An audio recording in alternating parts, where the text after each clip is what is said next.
आजकल ये पराठा बहुत वायरल है। गंदम के आटे का पेड़ा लें, बेल लें, इस तरह से कटिंग कर लेंगे। देसी घी लगाएं, खुश्क आटा छिड़कें, लेयर्स को खींचकर थोड़ा सा लंबा करके एक दूसरे के ऊपर रखें। पहले बड़ी लेयर फिर छोटी लेयर इस हिसाब से सेट कर लें। खींचकर थोड़ा लंबा करें, इस तरह रोल कर लें।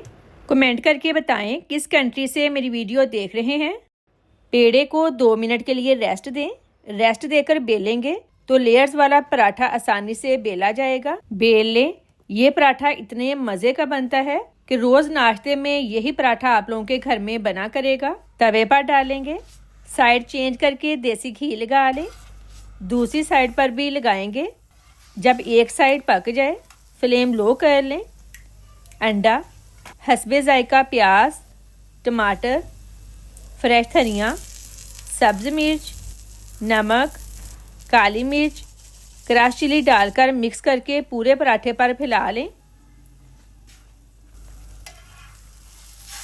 साइड चेंज करके घी लगाकर पका लें। बहुत ही मज़े का अंडे वाला पराठा रेडी है। वीडियो पसंद आए लाइक और शेयर लाजमी कीजिएगा। अल्लाह हाफिज़।